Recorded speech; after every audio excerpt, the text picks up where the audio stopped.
Okay, so why don't we get started with the second lecture. So we're going to continue our path through elimination theory, and having done the 18th and 19th centuries, we're going to spend some time on the 20th century.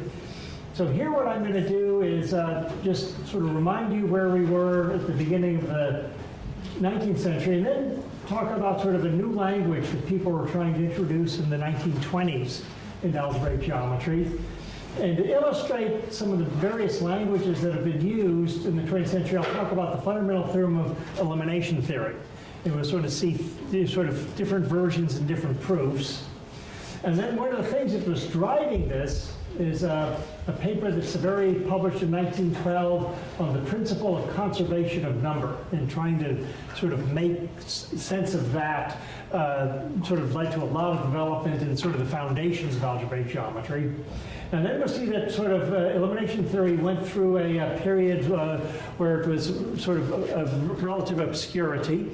For example, my training in algebraic geometry included nothing about elimination theory, at least I didn't realize it. And, but then it had a reemergence, and also resultants also did a reemergence in a big way at the end of the 20th century. So that's sort of part of the path we're going to take in the next hour or so. So just a reminder about the end of the 19th century. So elimination theory was pretty central to algebraic geometry. And I'll give some examples of that, some quotes on the next slide. And of course, it was done primarily using resultants by this point. And remember, the basic idea is that if I have n equations in n plus 1 homogeneous variables, and the equations are homogeneous, then this is a polynomial in the coefficients such that the resultant vanishes when I have a solution in projective space. And just remember a very simple application. And so basically, if I have some homogeneous polynomials, and or rather, this is the affine case, and then the y coordinates are the roots of this resultant, and we regard f and g as polynomials in x with coefficients in y. And then, of course, the point is that by the Sylvester matrix, this resultant is a polynomial of degree nm, and that's sort of Bezout's theorem in the classical form. And to give a sense of sort of what people thought about it, so here's a quote, and this is a paper that Cayley actually published in French in 1864, New Research on Elimination in the Theory of Curves.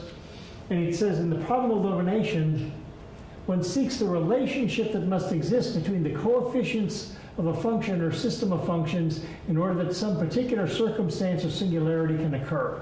So the idea is that you have some in a sense, you have some family of polynomials, and you're looking at the sum family where something interesting happens. How do you define the sort of defining equations of that subfamily? And then in 1882, Kronecker laid out this quite ambitious framework, foundations of an arithmetic theory of algebraic quantities.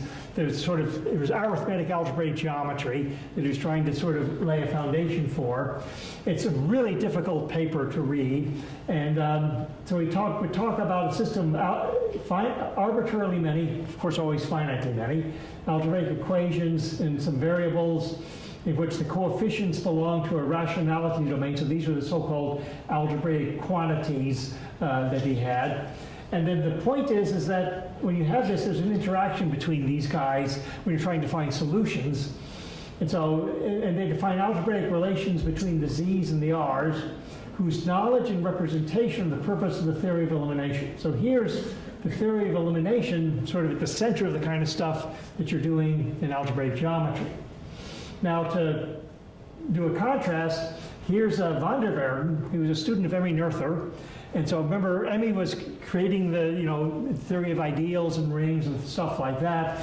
And so he was her student, and his first paper in algebraic geometry in 1926 said, the rigorous foundation of the theory of algebraic varieties can be formulated more simply than has been done so far without the help of elimination theory on the sole basis of field theory and the general theory of ideals and ring domains. And so this was the theory that in a sense started by Hilbert and now really pushed forward by Emmy Noether. And it turns out that like I say, van der Verden was a student of Noether, and at this time, Emmy, she was sort of a hands-on advisor. And so sometimes she actually even wrote parts of the paper to sort of help out the beginning students. And it's possible that this particular phrase was actually written by Emmy. So it sort of represented not just van der Verden's aspiration, but Noether's aspiration for where they wanted algebraic geometry to go. And we'll see that in 1926, they could sort of do part of this, but not all of this. There are some parts they still needed elimination theory to make things go forward. So to give a sense of it, let me talk about the fundamental theorem of elimination theory.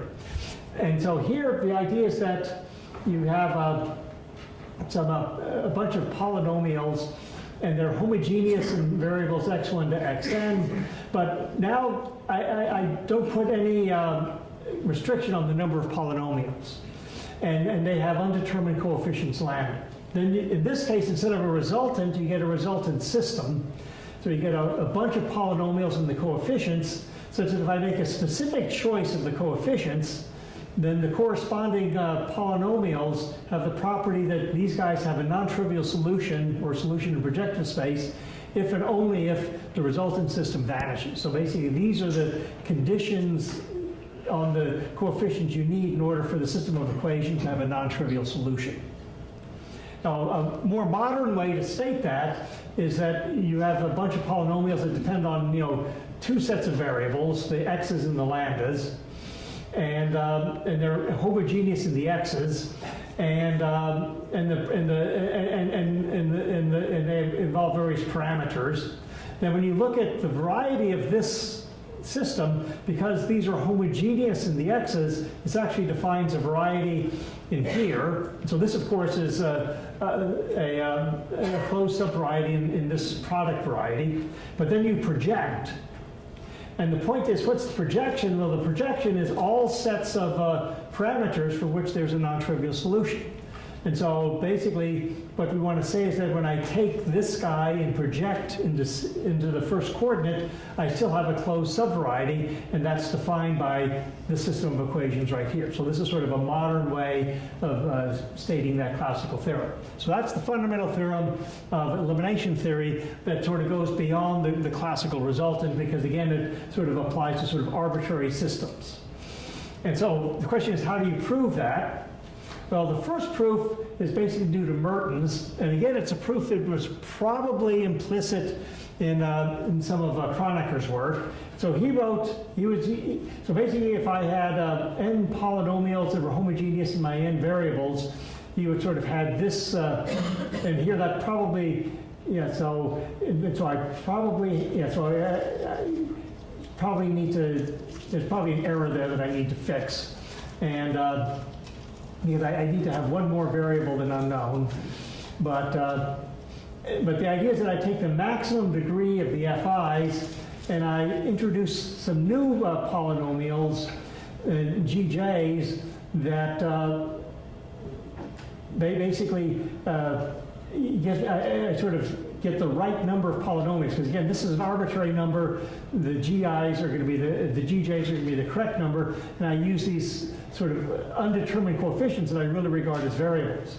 And so when I compute this resultant, it's going to then expand it out. It's going to be a polynomial in the U's, where the coefficients are just polynomials in the lambdas. And then so this is sometimes called the Kroneker U resultant. And again, this is implicit in Kroneker's work. And so I'm pretty sure this is where Mertens got this. And so Mertens' proof is very complicated. I tried to read it, failed. And but it's clear that he begins with this, but then has to do more stuff. So it's sort of an iterative process that begins with this. So his proof is very much bound in resultants. Now, it turns out that van der Verden, in another paper published in 1926, has a different approach. He calls it a dialytic matrix. Now it's often called a Macaulay matrix. So again, what he does is he takes his polynomials and multiplies them by various monomials. And so he does the same thing. And so, because here he's basically multiplying by a whole bunch of ones, where this has and he basically picks a monomial so that these guys are now homogeneous of the same degree, and he does the same kind of thing here, but the idea is that you sort of, you fix, instead of fixing this S, you instead, let the degree of these x alphas be sort of arbitrary, and then you take these guys and you express them in terms of monomials, and then that's just the coefficient matrix. And of course, since the coefficients of f involve the lambdas, these will now just be polynomials in the lambdas. And then what van der Waerden first proves, now this will not typically be a square matrix. And, but if you sort of choose things correctly, van der Waerden proves that when you make a particular choice, you get a non-trivial solution for this choice of parameters if and only if this matrix drops rank, assuming that S is sufficiently large. And of course, the way this matrix is set up, that's equivalent that you get the maximal minors of this matrix all vanish. The maximal minors, of course, are polynomials in lambda. And so here we get a bunch of polynomials, and that's equivalent to a non-trivial solution existing in S. So we get, looks like we're getting polynomial equations. But there's a catch. In this particular approach, it turns out this S actually can depend on lambda. And so the question is, how do you, so, and there's, potentially infinitely many lambdas, so you potentially have infinitely many S's. How do you reduce to just finitely many? And that's where you use the Hilbert basis theorem. So this is the first use of the Hilbert basis theorem to really try to solve a system of polynomial equations in this generality. And of course, the Hilbert basis theorem, it just says that an ideal has some basis. And so it's not as constructive as the actually constructing it by resultants. And so he gets this. And then he actually goes on to actually write down pretty carefully what you can do. And that, so basically, it's this image that we're interested in. And he also proves that this image is actually defined by a certain ideal. And the ideal is that it's basically the ideal generated by these polynomials. And then, of course, I want to eliminate, so I want to do some elimination. So I want to intersect with the polynomial ring in just the lambdas. But I want a non-trivial solution. So I want to remove the fact that 0 is a solution. And that's usually done in algebraic geometry using this ideal quotient. It's sort of a saturation with respect to the maximal ideal. And so van der Waerden doesn't use this particular notation, but he writes down a formula that's equivalent to this saturation. And so it really is, this is called the projective elimination ideal. And in fact, if you read ideals, varieties, and algorithms, we pretty much prove that this image is equal to that variety, and we actually use this projective elimination ideal. And our proof is basically very much inspired by what van der Waerden did. And so we do write some matrix, and we do use maximal minors. And then, of course, the generators of this ideal, that's sort of a modern version of a resultant system. So that's a very nice sort of modern approach, but ideals, varieties, algorithms, that comes from the 1990s. And, but there was an intermediate period where there was a completely different way to think about the fundamental theorem of elimination theory, and that's Hartshorne's book in algebraic geometry in 1977, which is very much the Grothendieck style of algebraic geometry. And so here, this is in the language of schemes. So you take a morphism of schemes, and then you can define a morphism to be universally closed. And so, of course, a map is closed if it maps closed subsets to closed subsets. Here we're using the Zariski topology. So the idea is you want this guy to be a closed map, but universally closed means that if I do a pullback, so I take some base extension and pull back, I also want this to be closed for all possible morphisms. So that's what universally closed means. And then you have the notion of a proper morphism, and that simply means that it's separated. That's sort of a relative version of Hausdorff. A finite type, that just means it comes from roughly polynomial rings with finitely many variables, and universally closed. So that's a proper morphism in the language of a sort of modern algebraic geometry.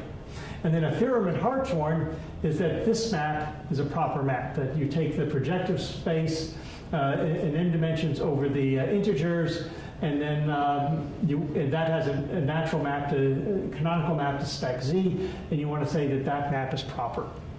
And I'll say a few words about the proof. It's going to use what's called the evaluative criteria. We'll see that in a couple of slides. And so, for example, this is a theorem. Well, I learned algebraic geometry before Hartshorne, so I read this in Grothendieck in the Éléments de géométrie algébraïque. And so this is where I learned this theorem. And as I said earlier, I had no idea this had any connection to elimination theory.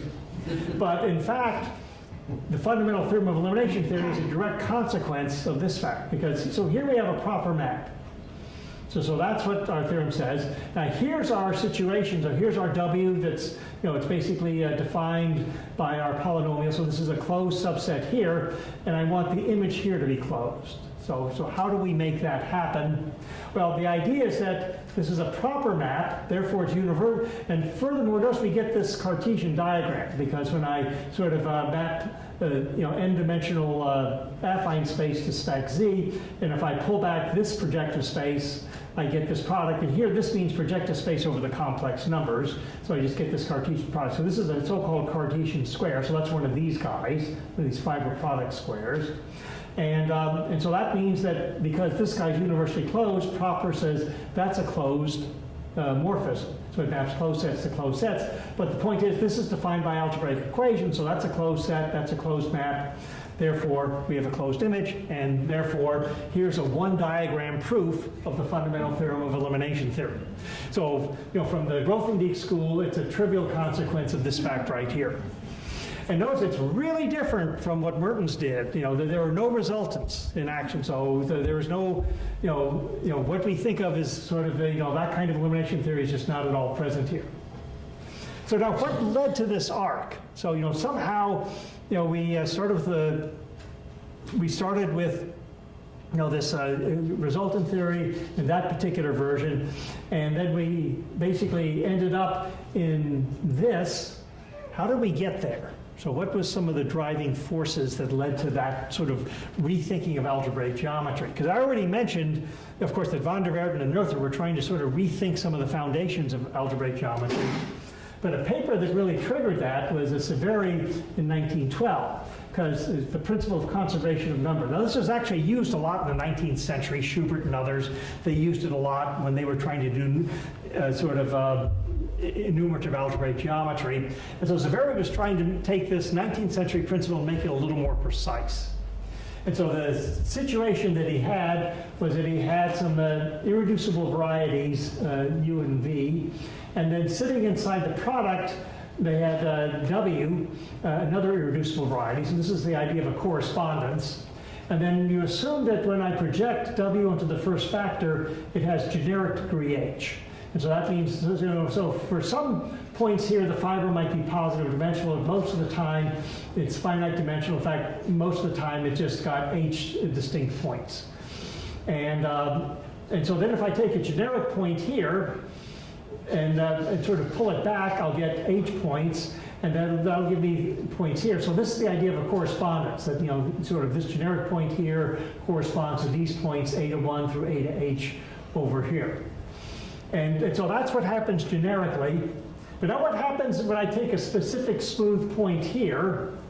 Well, then I sort of let my generic point approach the smooth point. Now, what that symbol means is a subject of a lot of interesting conversation. And it's a very sort of thought about it fairly topologically. But the point is this guy approaches X, then these guys are going to approach some points here. And again, Severi thought about that fairly topologically. Now, tomorrow when we do numerical algebraic geometry, we're going to think about this actually in terms of paths.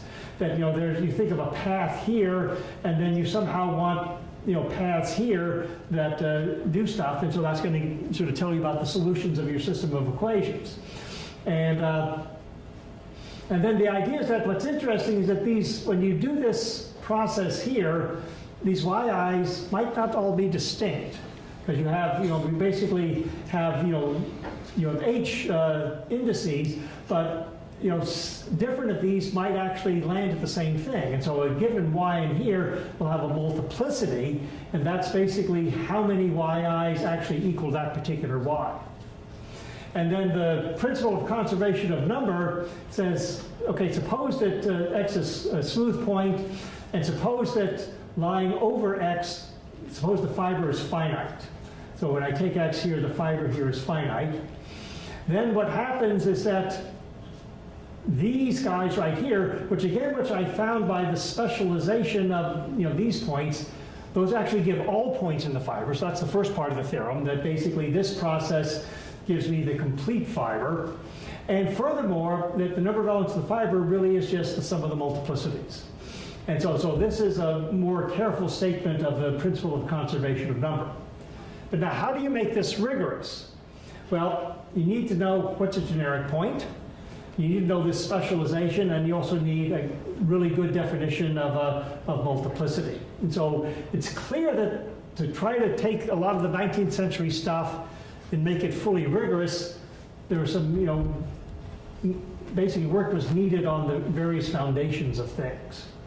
And so where did that lead to? Well, it turns out that Enrique and Chinese in 1915, they tried to think about what's a generic point. And so here, this is from a textbook they wrote. They said the notion of a generic pointer element of a variety, and this is the distinction between properties that pertain in general to the points of the variety and properties that only pertain to exceptional points, now takes on a precise meaning for all algebraic varieties. And so they said that a property pertains in general to all points of a variety of dimension n if the points in the variety not satisfying it form inside the variety of less than dimension. So that says that basically on a Zariski dense open set, the variety holds.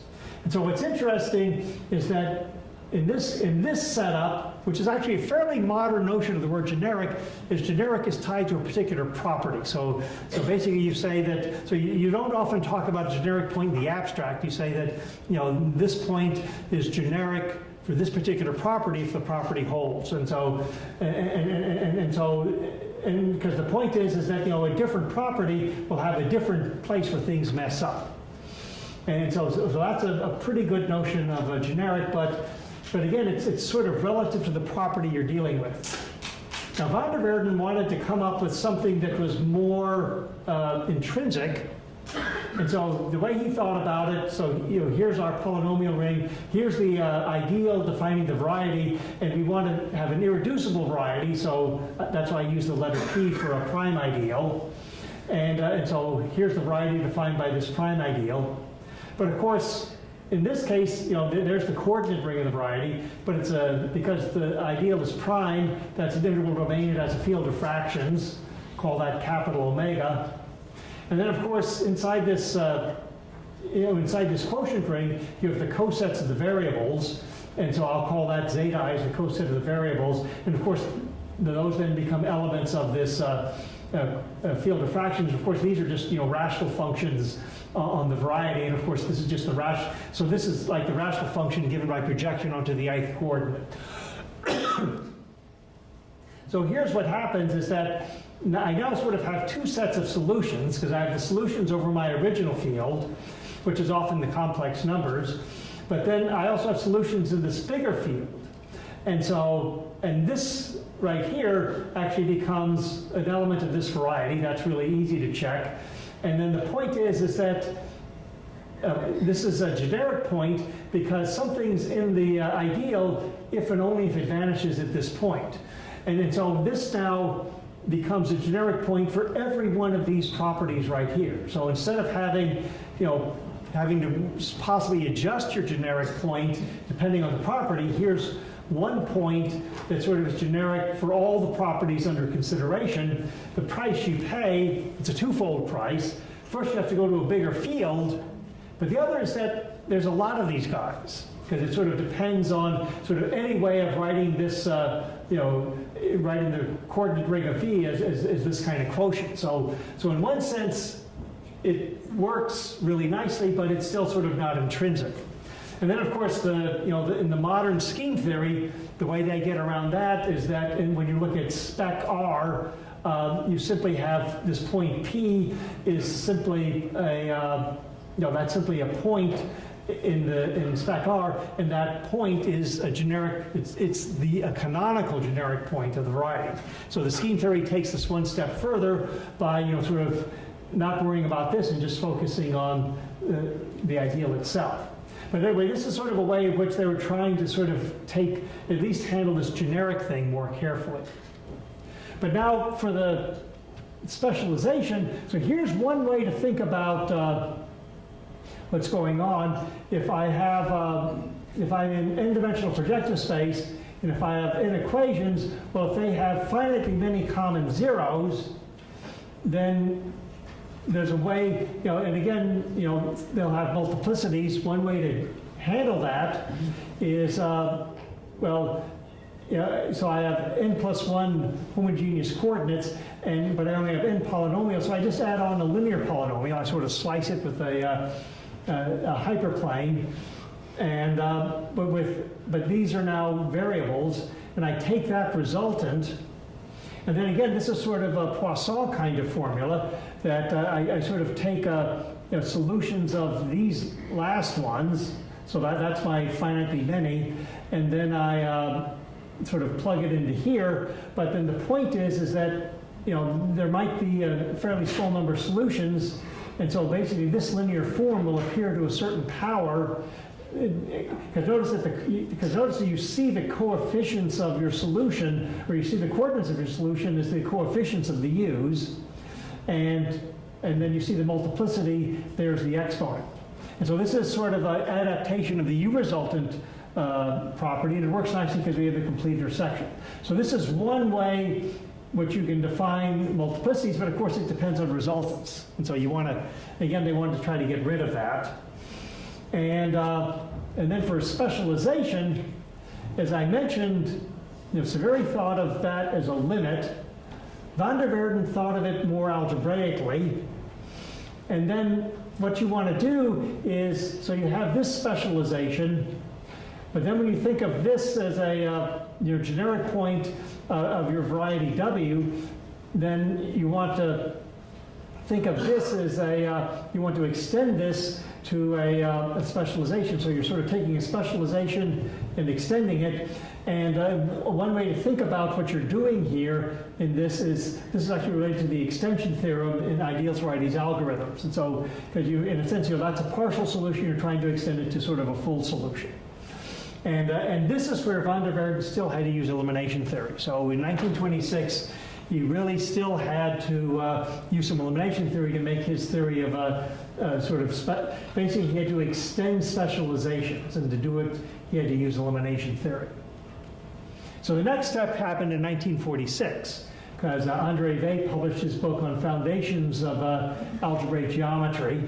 And so, for example, he used the notion of generic point that was pretty similar to what Van der Waerden had. And so a generic point basically lay in some big extension field of your original field. But he wanted to prove, so one of his sections of his book is extensional specialization. So he gave a very careful definition of specialization. He wanted to prove extension of it. And he basically adapted an argument of Chevalley. He called it a device. And he proved the extension of specializations without using elimination theory. And it turns out that if you sort of deconstruct what Weil was doing, this is really close to what's called the valuative criteria for properness. So here we have a map from between two varieties or two schemes, and R is a discrete valuation ring. And so that means it has only two prime ideals. It has the ideal generated by 0 and the maximal ideal. And each of those has a corresponding field attached to it. And so capital K, that's the field of fractions of R. And so that gives what's called the general point. So that's the ideal 0. So that's sort of the generic point of spec R. And so basically, so this is the general point, and then the maximal ideal gives the special point. So what that says in this diagram is that here and so basically, and that's what a specialization is. is that basically you have this general point that's the image of this guy, and then you also have the special point, and saying that you have a specialization is basically this morphism of this DVR. And then what you have in this diagram is you have a lift of the generic point. And then so now I have the generic point living upstairs, and then I want to basically lift, so I can map the special point here, and I want to lift it to get a map here, to get a specialization upstairs that maps to the one I have downstairs. And so I'm lifting this specialization in this extraordinarily simple case of just a discrete valuation ring. And so this is actually the evaluative criteria for properness that's used to prove, that the map from a projective space over the integers to spec z is a proper map. And so basically it's this technology. And then when Vey gives his argument, it's on page 31, and he says that he has a footnote where he says that Chevrolet's device, it may be hoped, finally eliminates from algebraic geometry the last traces of elimination theory. And so this is the famous phrase, eliminate elimination theory. And so at this point, because they can handle the specializations, they could really, this way, using the evaluative criteria, they could really get elimination theory completely out of the foundations of algebraic geometry, even though it actually gave them the tools to prove the theorem in Hartshorne that was the fundamental theorem of elimination theory. But the story doesn't end here, because in the 1970s, the ICM in Nice, Van der Waerden gave a historical lecture, on the foundation of algebraic geometry from Severi to André Vey. And so that's exactly the endpoints of Severi's 1912 paper on the conservation of number to Vey's book on foundations of algebraic geometry. And he sort of talked about it, and in particular, he quoted Vey's book about elimination theory. Well, one of the people in the audience was Aviankar, and who is not a fan of the Grothendieck style of algebraic geometry. And so he wrote a poem. And so his poem begins, "Polynomials and power series, may they forever rule the world. Eliminate, eliminate, eliminate. Eliminate the eliminators of elimination theory." So he is not being subtle. And then he goes on to say, you must resist the super Bourbaki coup. You must fight the little Bourbakis too. And of course, the point is that the Grothendieck style of algebraic geometry is very much influenced by the Bourbaki group, and I think that there's a little value judgment in the word "little." He's not being kind. And now the resistance, that's not in his original. That's something I added because we'll see that the resistance was actually already underway. What was in his original? So the underlining is not in the original. The word resist is there. I just added the underline. Yeah. And then, of course, he goes on to say, Kronecker, above all. Kronecker, Mertens, Macaulay, and Sylvester. And, of course, those are the names we saw in the 19th century. So those are his mathematical heroes. But then he also says, and now this one you need to know a little bit of invariant theory, because, the reason that Hilbert, one of the big problems in the 19th century was to come up with sort of, proof about the existence of finitely many invariants for certain group actions. And like Gordon had done some really important work in a small number of variables in a very constructive way. And then Hilbert, of course, by using the Hilbert basis theorem and other things, he was able to prove a complete version of it, but non-constructively. So not the theology of Hilbert, but the constructions of Gordon. And so here's people saying that yes, we have this magnificent stuff created by Grothendieck and others, but they were sort of wistful for there's other stuff too that you shouldn't forget. And so when did the things start to sort of bring back in? And the answer is there's that word resist. And it turns out the resistance actually began in the modern era. There's certainly some previous work of got to Hermann and Ritt and others that had done some algorithmic stuff, but the one that really had the major influence was Buchberger's work, his PhD thesis, an algorithm to find the basis elements of the residue class ring or the quotient ring of a zero-dimensional polynomial ideal. And we'll actually see that this right here is the idea that you can actually find a basis of the quotient ring is sort of, that's the entry of basically linear algebra. That's something we're going to explore in detail in my first lecture tomorrow. That, so this has led to some really interesting stuff going on. But it turned out that in '65 he didn't have the full algorithmic apparatus. You needed the Buchberger algorithm, the Buchberger criterion, things like that. And that basically came in 1970, an algorithmic criteria for the solvability of a system of algebraic equations. And so that's where basically, you take your system of algebraic equations, it has a solution if the reduced Grosvenor basis consists of the polynomial 1. And so there's, and so we really had that algorithm method. Now the actual elimination theorem, a good statement of it came from Trinks in 1978 in a paper on Buchberger's method to solve systems of algebraic equations. And here's his corollary. And so G is a Grosvenor basis of an ideal in a polynomial ring built with respect to a certain ordering. And it has to be a particular kind of one, like a Lex or something, that does the right kind of elimination. And then you take the subring, so these are the variables you want to keep. You want to eliminate all the other variables. And so you then just intersect your Grosvenor basis with the subring, and then that set of polynomials then becomes a Grosvenor basis of the elimination. So this is the elimination ideal, and this tells you how to compute a Grosvenor basis for it if you use a Grosvenor basis for an appropriately chosen order. And so this is now an algorithmic method for doing elimination. Some of the questions people ask, how did people do it before? And the answer is, there was some stuff sort of implicit in how they would solve the equations. This gave an explicit way of actually doing the elimination. And of course, Grosvenor basis can do much, much more than just elimination, but this is sort of where it really sank in very explicitly into elimination theory.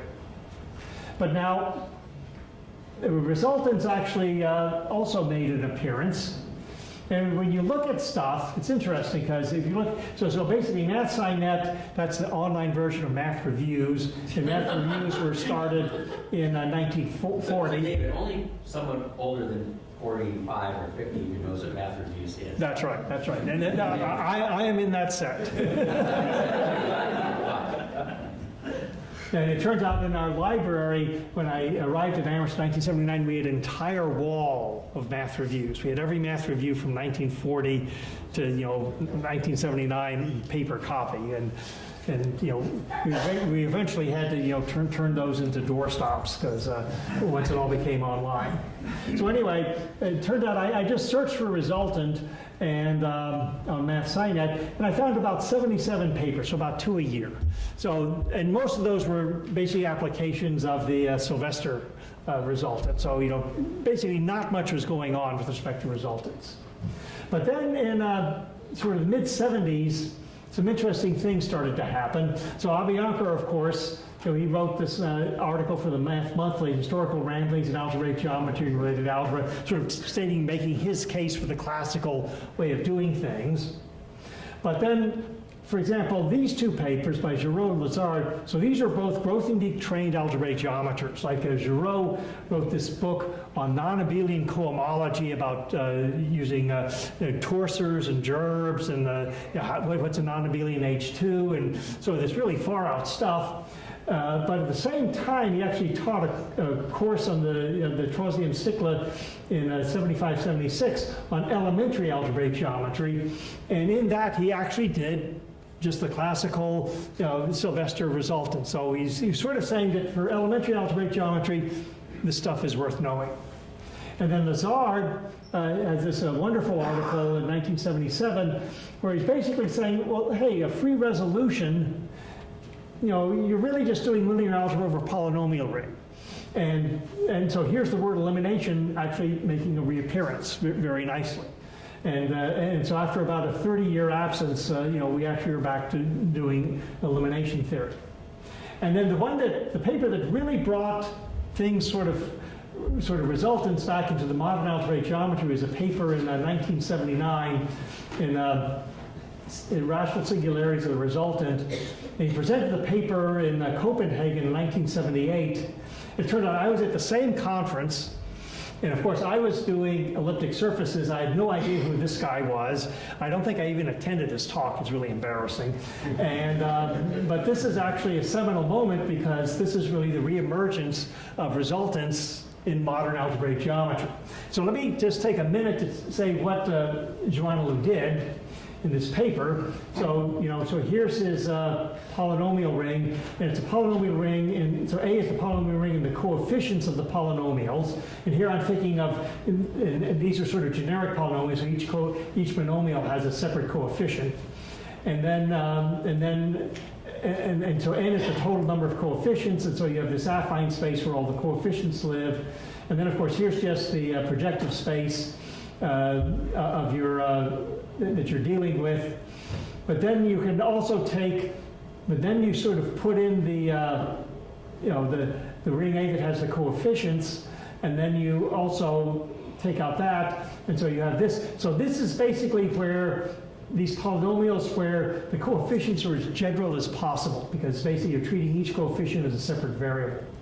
So it turns out, so X is a smooth variety. And of course it lives in this product right here. And, but then of course when I project here onto the first factor, this projects onto the resultant, and it turns out that's a resolution of singularities. And it turns out that the singularities of the resultant can be pretty nasty, but it turns out sometimes they're rational singularities. And so basically, Joanelou wanted to study the locus, which parts of the singular locus had rational singularities. And rational singularities are actually a big topic in the late 70s. People had various interesting papers, had written papers on rational singularities. So this is sort of reestablishing resultants as sort of part of an interesting object of study in algebraic geometry. But it turns out that in 1979, when Joanelou was writing about resultants, the only reference he had was Macaulay, because there was no contemporary reference on resultants. And so thereafter, Joanelou rectified that, and so he basically wrote a series of 5 papers. Most of these were published in Advances in Math, and he basically created a modern foundation for the theory of the denser classical resultant. And he did it in great generality, and tried to connect it very nicely with the commutative algebra. And for example, right now there's a Macaulay 2 package resultants that actually sort of implements some of these dense resultants in Macaulay 2. And so we now, because for like Maple or Mathematica, you can compute the Sylvester resultant. For anything else, it's a more complicated gadget. But now, we have a sort of a contemporary package that can do the classical resultant. But now let me talk a little bit about how other parts of the sort of intellectual enterprise are sort of doing that, because of course it's not just us that do algebraic geometry, there's people that use algebraic geometry. So what do they think about stuff?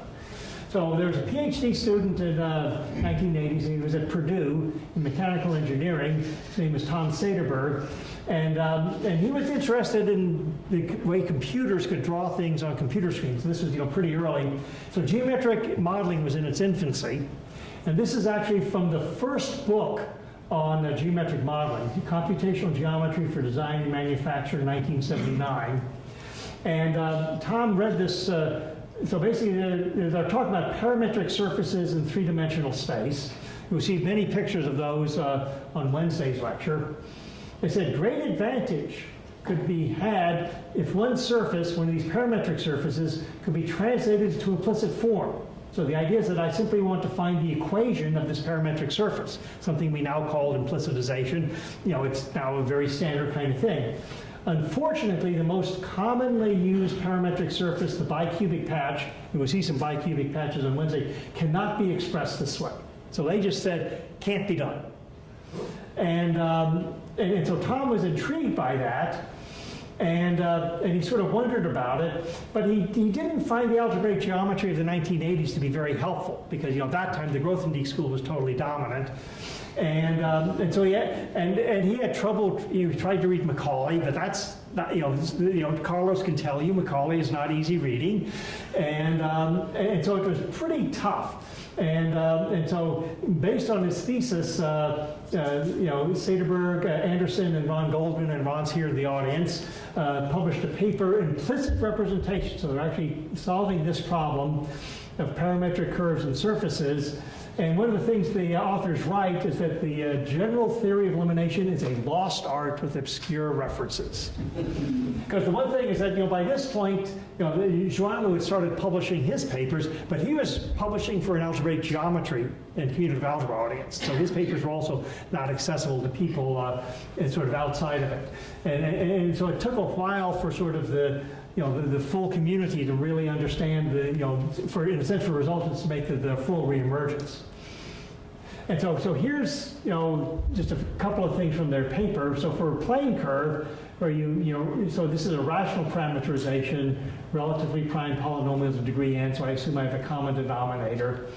And then if it's generically injective, then when you just take the classical, Sylvester resultant, you get this nice formula, and because basically you just want to eliminate the parameter, because that's equal to x and that's equal to y. So setting x equal to that gives that equation. Setting y equal to that gives that equation. You want to eliminate t, which the resultant does, and the resulting equation in xy. And again, assuming that it's generically injective, that actually will be the equation of the curve. And they also did some work in surfaces. So, for example, a bilinear surface. And so here you just so in this case, basically you allow maximum degree 1 in each variable individually. So you don't allow, even though these are degree 2 polynomials, there's no s squared or t squared.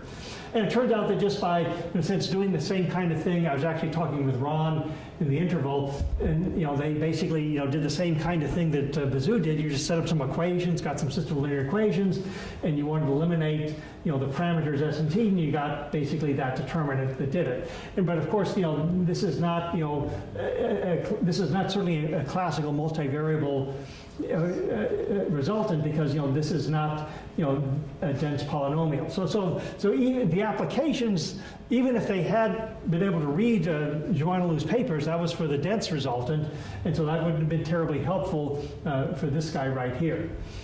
And so just to say a few other things, so the bicubic surface patch, and I'll give some better formulas. So the idea is that so basically I allow up to degree 3 in each variable separately, and it turns out that from ray tracing, and so people have drawn these surfaces and then ray tracing, they actually knew that the surface had degree 18, because when you sort of intersect the surface with a generic line, that'll be the degree, and I could compute that by these ray tracing algorithms. So they sort of had a practical way of seeing that, but it turns out that if you think about Bazou would call these sort of incomplete of the first species, and in these days we say sparse, but it's with this Newton polygon, and it turned out that in 1909 Dixon had a resultant for this kind of thing, and it turns out that the Dixon resultant has degree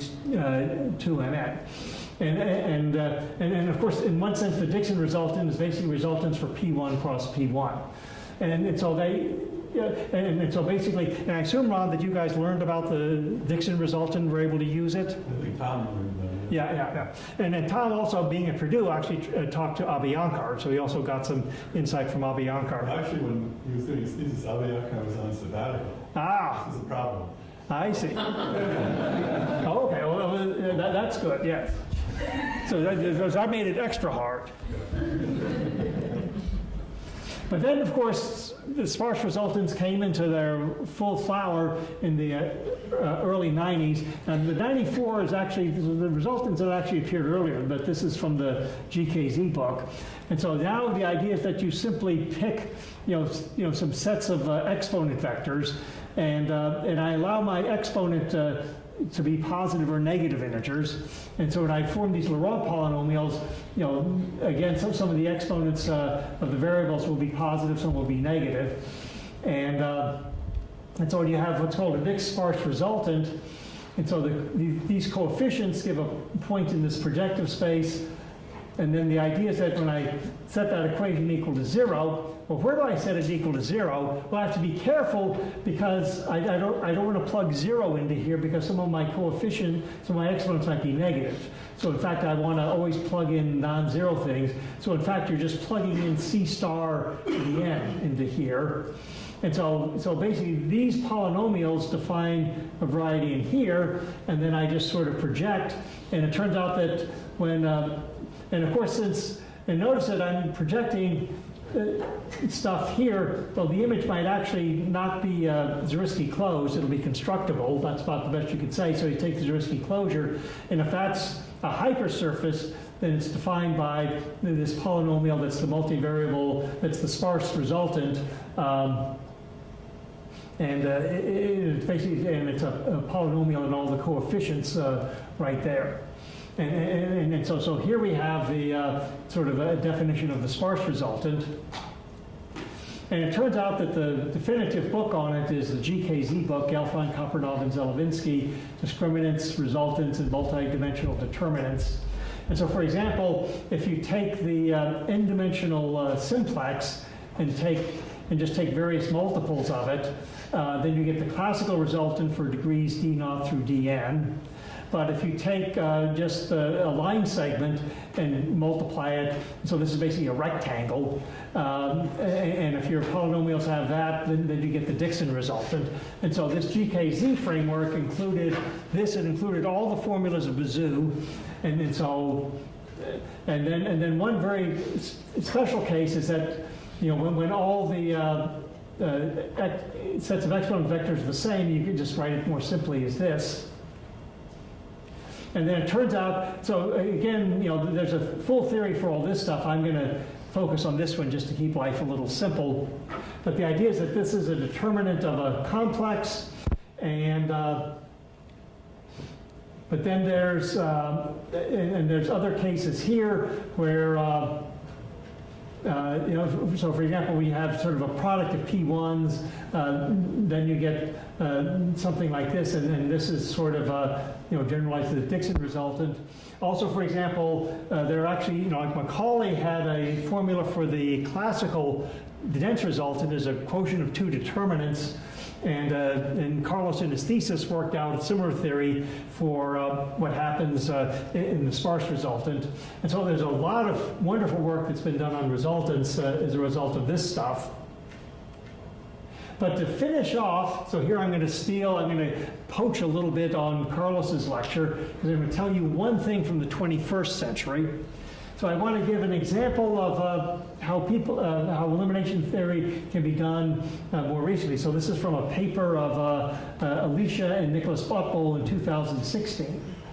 And so here the idea is you want to do something fairly general without having to develop a huge machinery of stuff.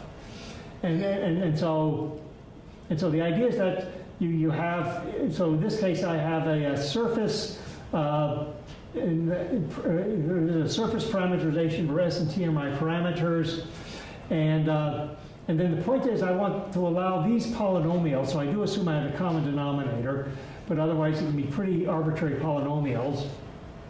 And what I want is, so the question is, what kind of degree restrictions do I make? Well, in practice, we don't necessarily want degree restrictions, we want the Newton polytope. So what you do is you pick up, in this case it's going to be a polygon because these are just in two variables. So you want a lattice polygon that contains the Newton polytopes of all four of these polynomials, F0 through F3.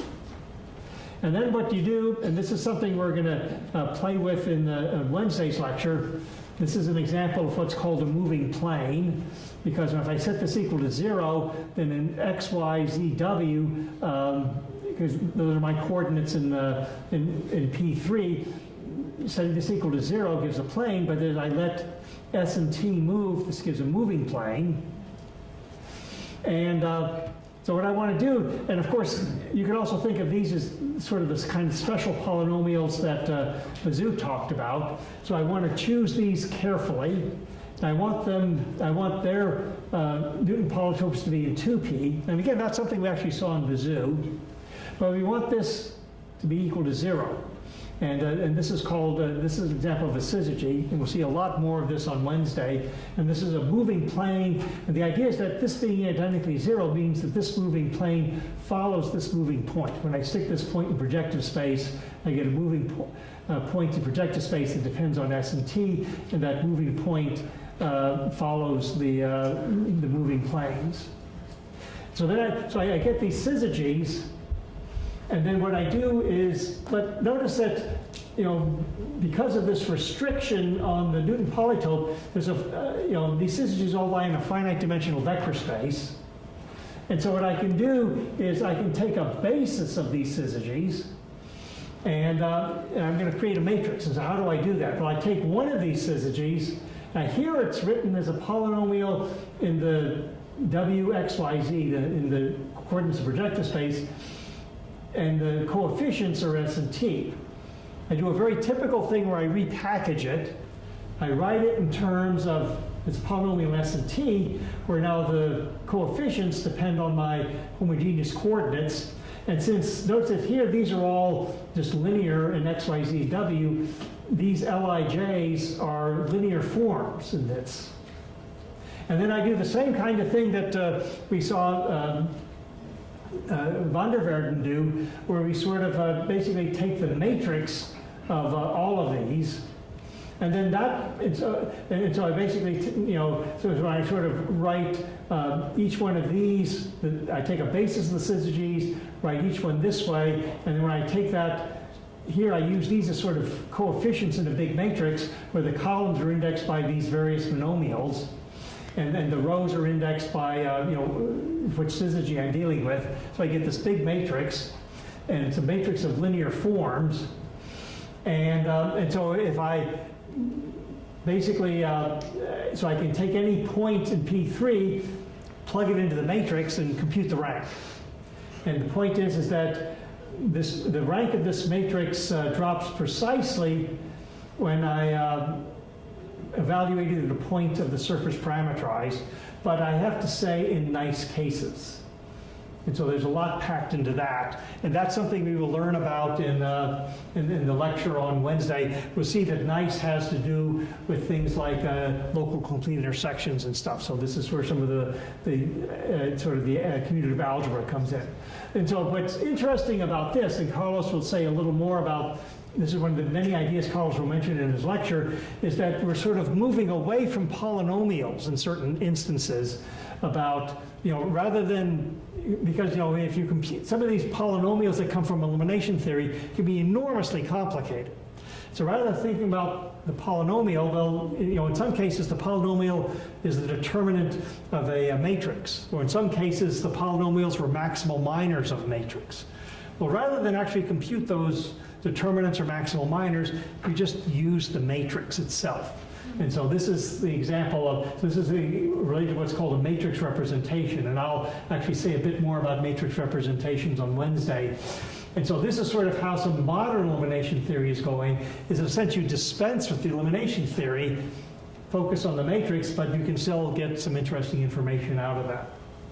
And so just to finish off, notice that we saw some interesting stuff happening in this century, all the way from, U resultants to proper morphisms, and yet I left out a huge amount.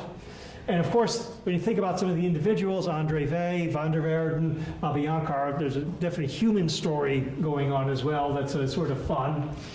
And so what we're going to do on this afternoon, starting at 2, is Carlos will tell us about the 21st century, which will include my previous slide, but a lot more interesting stuff that's going on. And then tomorrow we're going to do something totally different and go into the land of numerical algebraic geometry. So that's it for today.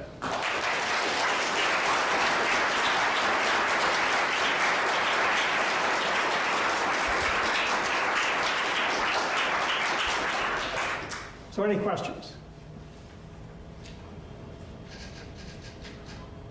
Maybe just a comment that the last slide you showed is really the jump-off point for some of the work of Laurent Pousset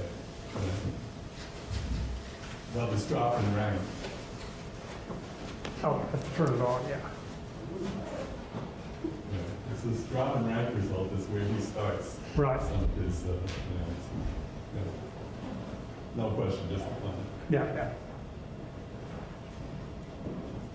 Yeah. Why do they have such qualms with using elimination theory?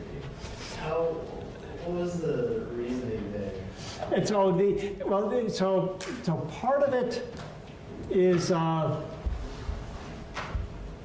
if you've ever read Bourbaki, they want to do stuff from first principles. Right. And so, for example, when you talk about algebraic geometry, from that point of view, is you just take a commutative ring and take spec of it. That might have nothing to do with polynomials. So they wanted a theory where they could talk about something being this proper map, but the idea is that there would be no polynomials involved whatsoever. So that's one thing, is that the Bourbaki influence did that. And the other is that, and here I'm not quite sure, but the idea is that, it's also just fashion. Resultants were old-fashioned. Whereas this, new exciting ring theory and ideal theory, because remember, Van der Waerden's also the one that wrote Moderne Algebra, which is the grandfather of all books on abstract algebra.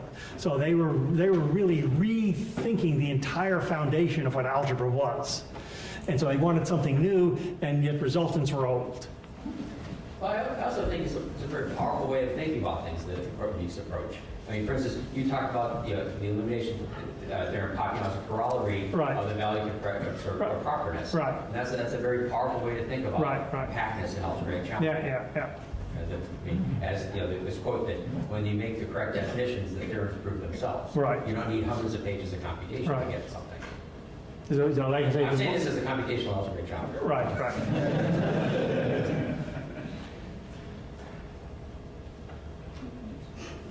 Any other questions? Okay, let's thank David. Then I have another quick announcement.